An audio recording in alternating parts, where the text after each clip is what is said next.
News18 digital ವೀಕ್ಷಕರಿಗೆ ಸ್ವಾಗತ. ನಾನು ನಿಮ್ಮ ಸಂತೋಷ್ ಕುನ್ನೂರ್, ಗದಗದ ಪ್ರತಿನಿಧಿ.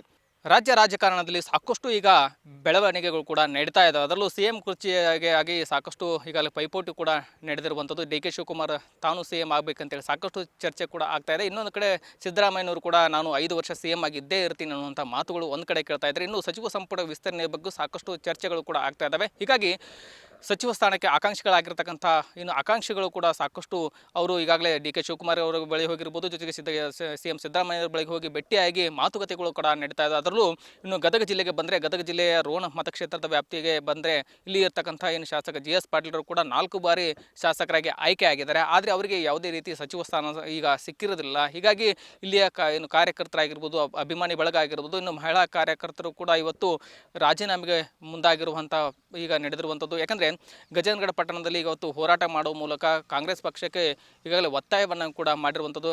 ಏನು AICC ಅಧ್ಯಕ್ಷರಾಗಿರ್ತಕ್ಕಂಥ ಮಲ್ಲಿಕಾರ್ಜುನ್ ಖರ್ಗೆ ಆಗಿರ್ಬೋದು, ಜೊತೆಗೆ KPCC ಅಧ್ಯಕ್ಷರಾಗಿರ್ತಕ್ಕಂಥ ಡಿ ಕೆ ಶಿವಕುಮಾರ್ ಆಗಿರ್ಬೋದು, ಇನ್ನು CM ಸಿದ್ದರಾಮಯ್ಯರಿಗೂ ಕೂಡ ಈಗ ಆಗ್ರಹವನ್ನು ಮಾಡಿರುವಂಥ ಇವತ್ತು ನಮ್ಮ ರೋಣ ಮತಕ್ಷೇತ್ರದಾಗೂ ನಮ್ಮ ಎಳೆಯರು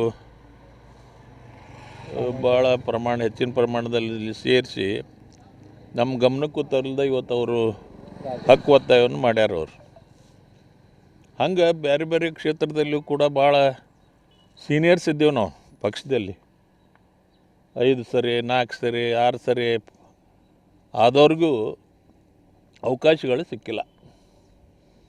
ಇದು ಕೇವಲ ನಮ್ಮ ರೋಣ ಮತಕ್ಷೇತ್ರ ಅಂತಲ್ಲ, ಬೇರೆ ಬೇರೆ ಕ್ಷೇತ್ರಗಳಲ್ಲಿ ಇವತ್ತು ನಮ್ಮ ಅಪ್ಪಾಜಿ ನಾಡಗೌಡರಿದ್ದಾರೆ. ಹಾಗೆ ಭಾಳ ಕ್ಷೇತ್ರಗಳಲ್ಲಿ ಅವ್ರಿಗೆಲ್ಲ ನಾವು ಅವಕಾಶ ಇವತ್ತು ಕಲ್ಪಿಸಿಕೊಡ್ಲಿಕ್ಕೆ ಆಗಿಲ್ಲ. ಆದರೆ ಮುಂದಿನ ಅದಕ್ಕೆ ನಾವು ರೀಶಫಲ್ ಆಗಬೇಕು, ಅದು ಆಗಬೇಕು ಅನ್ನೋ ವಿಚಾರವನ್ನು ನಾವು ಬಹುತೇಕ ಎಲ್ಲ ಶಾಸಕರ ಅಭಿಪ್ರಾಯನೂ ಕೂಡ ಅದೇ ಇದೆ. ಅದಕ್ಕೆ ಆ ರೀತಿಯಾಗಿ ನಾವು ನಮ್ಮ ಹೈಕಮಾಂಡನ್ನು ಒತ್ತಾಯ ಮಾಡ್ತಕ್ಕಂಥ ಒಂದು ವ್ಯವಸ್ಥೆಯನ್ನು ಮಾಡ್ತಾಯಿದ್ದೀವಿ. ಯಾಕಂದ್ರೆ GS ಪಾಟೀಲರು 4 ಬಾರಿ ಶಾಸಕರಾಗಿ ಆಯ್ಕೆ ಆಗಿದ್ದಾರೆ. ಆದರೆ ಅವರಿಗೆ ಸಚಿವ ಸಂಪುಟದಲ್ಲಿ ಸಚಿವ ಸ್ಥಾನ ಸಿಕ್ಕಿಲ್ಲ. ಹೀಗಾಗಿ ಈ ಬಾರಿ ಇನ್ನು ಉಳಿದಂಥ 2.5 ವರ್ಷ ಏನು ಉಳಿದಿದೆ, ಈ ಒಂದು ಉಳಿದಂಥ ವರ್ಷದಲ್ಲಾದರೂ ಸಚಿವ ಸಂಪುಟದಲ್ಲಿ ಆದರೂ ನಮಗೆ ಸಚಿವ ಸ್ಥಾನವನ್ನು ಕೊಡಲೇಬೇಕು ಅಂತೇಳಿ ಈಗಾಗಲೇ ಒತ್ತಾಯವನ್ನು ಮಾಡುವ ಮೂಲಕ ಹೋರಾಟವನ್ನು ಮಾಡ್ತಾ ಇದ್ದಾರೆ. ಯಾಕಂದ್ರೆ ಗಜೇಂದ್ರಗಡ ಪಟ್ಟಣದ ಇನ್ನು ಗಜೇಂದ್ರಗಡದ ಬಂಡಿಯವರ ಗಾರ್ಡನ್ನಿಂದ ಇನ್ನು KK ಸರ್ಕಲ್ನವರೆಗೂ ಇವತ್ತು ಪಾದಯಾತ್ರೆ ಮೂಲಕ ಸಾವಿರಾರು ಸಂಖ್ಯೆಯಲ್ಲಿ ಕಾರ್ಯಕರ್ತರು ಬಂದು ಇವತ್ತು ಹೋರಾಟವನ್ನು ಮಾಡುವ ಮೂಲಕ ಸರ್ಕಾರಕ್ಕೆ ಎಚ್ಚರಿಕೆಯನ್ನು ಸಹ ಕೊಟ್ಟಿರುವಂಥದ್ದಕ್ಕೆ ಕಾಂಗ್ರೆಸ್ ಸರ್ಕಾರ ಇರೋದ್ರಿಂದ ಸಚಿವ ಸಂಪುಟ ವಿಸ್ತರಣೆ ಕೂಡ ಆಗುವ ಮುನ್ಸೂಚನೆ ಇದೆ. ಹೀಗಾಗಿ GS ಪಾಟೀಲರಿಗೆ ಈ ಒಂದು ಸಚಿವ ಸಂಪುಟದಲ್ಲಿ ಸಚಿವ ಸ್ಥಾನವನ್ನು ಕೊಡಲೇಬೇಕಂತೇಳಿ ಈಗಾಗಲೇ ಒತ್ತಾಯವನ್ನು ಕೂಡ ಮಾಡಿದ್ದಾರೆ. ಇದೇ ವಿಚಾರ ಸಂಬಂಧಪಟ್ಟಂಗೆ ಮಹಿಳೆಯರು ಕೂಡ ಮಾತನಾಡಿದ್ದಾರೆ. ಏನೆಲ್ಲ ಮಾತನಾಡಿದ್ದಾರೆ ಅಂತ ನಾನು ಕೇಳ್ಕೊಂಬರೋಣ ಬನ್ನಿ. ಮನವಿಗೆ ಸ್ಪಂದಿಸಿ ಸಚಿವ ಸ್ಥಾನವನ್ನು ನೀಡಬೇಕು. ಇಲ್ಲದೆ ಇದ್ರೆ ಕಾರ್ಯಕರ್ತರನ್ನು ಒಳಗೊಂಡು ಇಡೀ ರೋಣ ತಾಲೂಕಿನ ಎಲ್ಲ ಕಾಂಗ್ರೆಸ್ ಪಕ್ಷದ ಮುಖಂಡರ ರಾಜೀನಾಮೆಯನ್ನ ಅಂಗೀಕಾರ ಮಾಡಬೇಕು ಅಂತೇಳಿ ನಾ ಈ ಸಂದರ್ಭದಲ್ಲಿ ಕೇಳ್ಕೊತಾ ಇದ್ದೀನಿ. ನಮಗೆ ಹೈಕಮಾಂಡ್ ಮೇಲೆ ಭರವಸೆ ಇದೆ. ನಮ್ಮದೇ ಸರ್ಕಾರ ಹಲವಾರು ಯೋಜನೆಗಳನ್ನ ಜಾರಿಗೆ ತಂದು ಗ್ಯಾರಂಟಿ ಯೋಜನೆಗಳನ್ನ ಹಿಂದೂ ಯಾವ ಸರ್ಕಾರನೂ ಮಾಡಿಲ್ಲ, ಮುಂದೆ ಯಾವ ಸರ್ಕಾರನೂ ಮಾಡೋದಿಲ್ಲ ಅಂತ ಒಂದು ಯೋಜನೆಗಳನ್ನ ಜಾರಿಗೆ ತಂದು ಮಹಿಳೆಯರಿಗೆ ಸಾಕಷ್ಟು ಇವತ್ತ ಬಡತನದ ಕುಟುಂಬದಿಂದ ಮೇಲೆತ್ತುವಂತ ಒಳ್ಳೆ ಕೆಲಸವನ್ನ ನಮ್ಮ ಸರ್ಕಾರ ಮಾಡಿದೆ.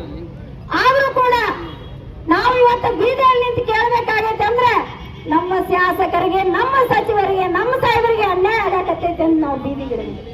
ಸತತ 30 ವರ್ಷಗಳಿಂದ ಒಂದೇ ಜಿಲ್ಲೆಯವರಿಗೆ ನೀವ್ ಯಾಕೆ ಸಚಿವ ಸ್ಥಾನ ಪದೇ ಕೊಡ್ತೀವಿ?